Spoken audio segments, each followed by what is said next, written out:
Bonjour à toutes et à tous. Un homme est un roman de Philip Roth, paru en 2006, portant sur la vie d'un homme contemporain aux États-Unis. L'homme est le personnage principal du roman. Son existence est contée par fragments au travers de divers allers-retours dans le passé et le présent, où sa famille assiste à son enterrement. Il a été marié 3 fois et il vit seul durant ses vieux jours. Il a été un publicitaire de talent avant d'être retraité. Rongé par les maux du corps, il observe sa vie avec désarroi. Sa santé deviendra tellement problématique qu'il en viendra même à jalouser son frère bien-aimé et à s'éloigner de lui.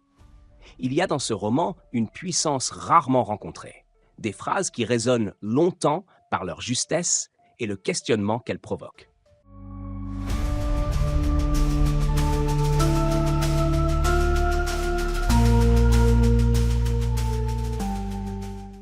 Si le protagoniste d'un homme n'est jamais nommé, la liste de ses points communs avec l'auteur est copieuse. On parle d'un juif du New Jersey, né en 1933, plusieurs fois divorcé, qui traîne un dossier médical lourd de pathologies cardiovasculaires. Contrairement à Roth, il a opté pour une carrière de publicitaire après les beaux-arts, puis reconnu 3 enfants, 2 fils qui le méprisent pour avoir quitté leur mère, et Nancy, la bienveillance même, qui ne lui tient plus rigueur d'avoir trahi la sienne. Un profil plus conventionnel, donc universel, que celui de l'écrivain, ce qu'évoque le titre de la version originale, Everyman. Autre différence notable, vue de 2006, au cours d'une intervention chirurgicale bénigne, le personnage est mort. Un homme s'ouvre en effet sur son enterrement dans le même cimetière confessionnel que ses parents, suivi par une poignée d'anciens collègues, ses 3 descendants, son frère aîné Howie et Phoebe, la mère de Nancy. Dans le reste de ces 153 pages essentielles, il sera question de la vie du corps de cet homme. L'apprentissage précoce de sa fragilité lors d'un premier séjour hospitalier, la jouissance inconsciente de la plénitude de ses moyens, dont bien sûr l'impression aiguë d'individualisation, de singularité sublime qu'offre une nouvelle aventure sexuelle ou une histoire d'amour. Le pénible constat de la décrépitude de ceux de son père et de sa mère, puis l'abandon progressif de toute autre préoccupation que celle de sa survie, à la fois terriblement seul et perdu dans le monceau de ceux qui tombent en pièces. Ce n'est pas une bataille. La vieillesse, c'est un massacre.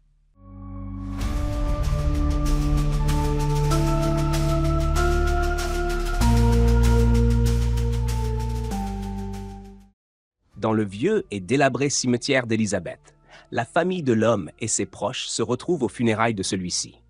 Ses 2 fils, Randy et Lonnie, sont venus à contre-cœur afin de respecter les conventions.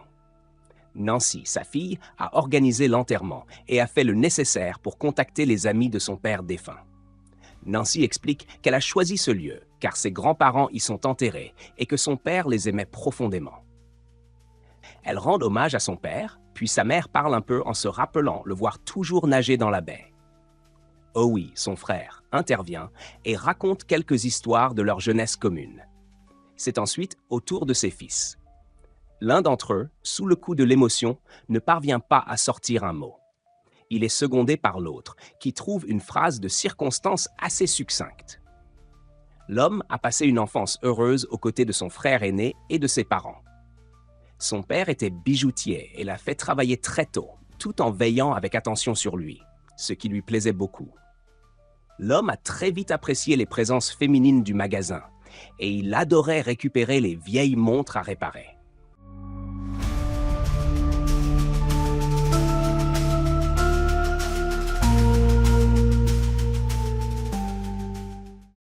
Il a ensuite travaillé comme concepteur-rédacteur dans une grande agence de publicité, où il a réalisé par la suite une belle carrière.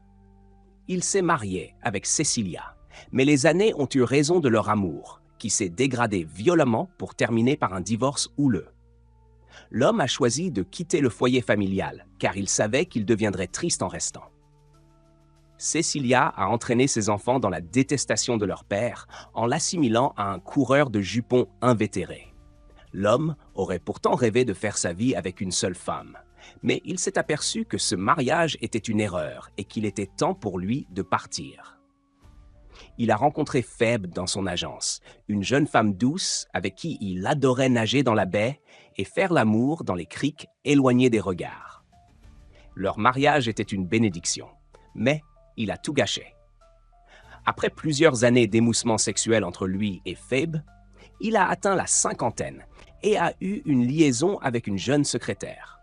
Leurs ébats au travail étaient connus et leur patron leur avait même demandé de se rendre chez eux. Puis l'homme a rencontré Meret, un mannequin danois qu'il a également séduit, et il ne pouvait plus se passer de leurs aventures charnelles. Leur relation est devenue tellement dévorante qu'il a commencé à agir avec de moins en moins de prudence. Phoebe a appris ses infidélités et l'homme a nié en bloc. Son épouse n'a pas supporté qu'il continue de lui mentir et l'a quitté. Elle savait pour la secrétaire et était prête à être compréhensive, mais le mensonge réaffirmé pour la jeune Danoise l'a convaincue de divorcer. Heureusement, leur fille, Nancy, s'est toujours montrée très affectueuse avec lui malgré ses erreurs.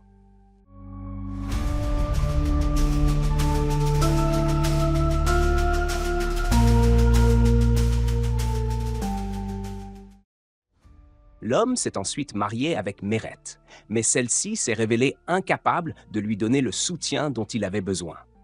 En effet, tout au long de sa vie, l'homme a rencontré des problèmes plus ou moins graves de santé.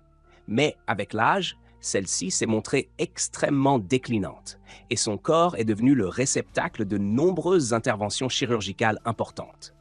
Il a énormément souffert physiquement. Et Meret était bien trop apeurée à l'idée qu'il disparaisse et qu'elle se retrouve seule. Leur mariage a pris fin. L'homme a vécu par la suite une relation épanouissante avec l'une de ses infirmières, Maureen. Puis, le déclin de son corps l'a progressivement empêché d'entretenir des aventures avec les femmes, ce qui l'a considérablement meurtri, lui qui n'avait pourtant jamais eu de difficulté pour leur plaire. Sa force et sa vigueur parties, l'homme a regardé sa vie avec dépit et s'est retrouvé seul. Il a choisi d'exercer sa passion pour la peinture durant sa retraite et s'est exilé au bord de la mer, dans un lotissement prévu pour les seniors. Il y a donné des cours de peinture. Ses élèves étaient souvent plus vieux, et les sujets de discussion tournaient systématiquement autour de leurs problèmes de santé et du difficile chemin vers la mort, quand il ne s'agissait pas de leurs familles respectives. Lorsque son élève préféré s'est suicidé, l'homme a décidé de cesser les leçons.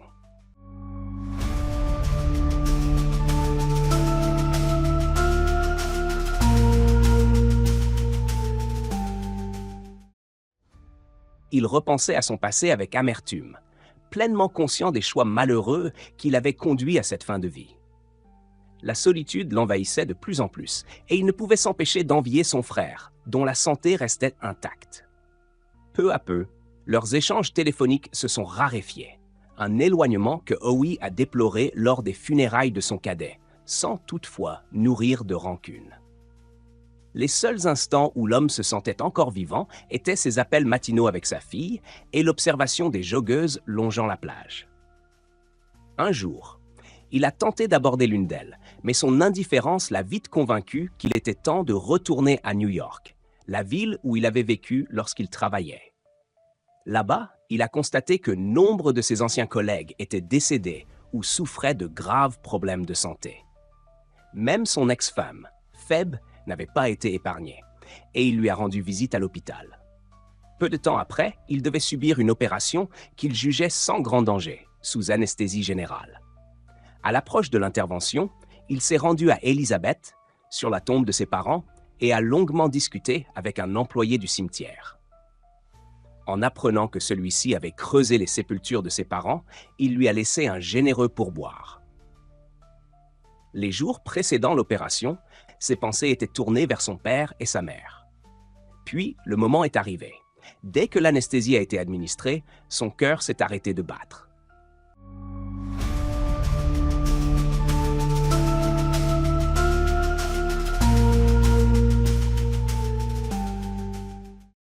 Emporté par cette débâcle, par cette expérience à la fois si universelle et si singulière de la finitude, l'auteur ne retrouvera un moment de paix et de plénitude qu'en retournant sur la tombe de ses parents, démarche qu'il n'avait pas effectuée depuis des années.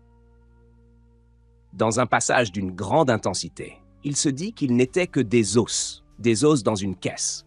Mais leurs os étaient les siens. Et il s'en approcha au plus près, comme si cette proximité pouvait le relier à eux et atténuer l'isolement causé par la perte de l'avenir, recréer le lien avec tout ce qui avait disparu. Entre lui et ses os, l'échange était puissant, bien plus puissant, aujourd'hui, qu'entre lui et les êtres encore vêtus de chair, car la chair se dissout et les os demeurent. On l'aura compris, nous sommes loin de la jubilation de Portnoy et son complexe, ou de l'ambiance à la fois élégiaque, ironique et provocatrice de la trilogie de Newark, nom généralement donné à la série composée de pastorales américaines, J'ai épousé un communiste et La Tâche. Dans son dernier roman paru aux États-Unis, Exit Ghost, Philip Roth semble mettre définitivement fin à la carrière de son double littéraire, Nathan Zuckerman, qu'il a fait vivre à travers 9 romans et qui se réfugie chez lui avec les seuls compagnons qu'il lui reste. Des auteurs morts écrivant sur la mort. Certes, dans La Bête qui meurt, il avait déjà abordé directement le thème de la déchéance physique et de la disparition. Mais jamais encore il ne l'avait fait de façon aussi frontale, aussi personnelle que dans Un homme. Le titre américain Everyman, littéralement n'importe qui, fait explicitement référence au célèbre drame médiéval où la mort frappe Everyman, précisément au moment où celui-ci s'y attend le moins. Avec ce livre, Philip Roth regarde en face la seule certitude qui nous soit donnée en partage, celle de mourir un jour.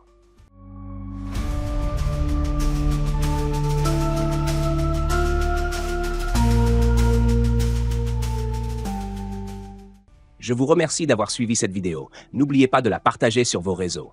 Abonnez-vous pour m'encourager. Merci encore et à la prochaine vidéo.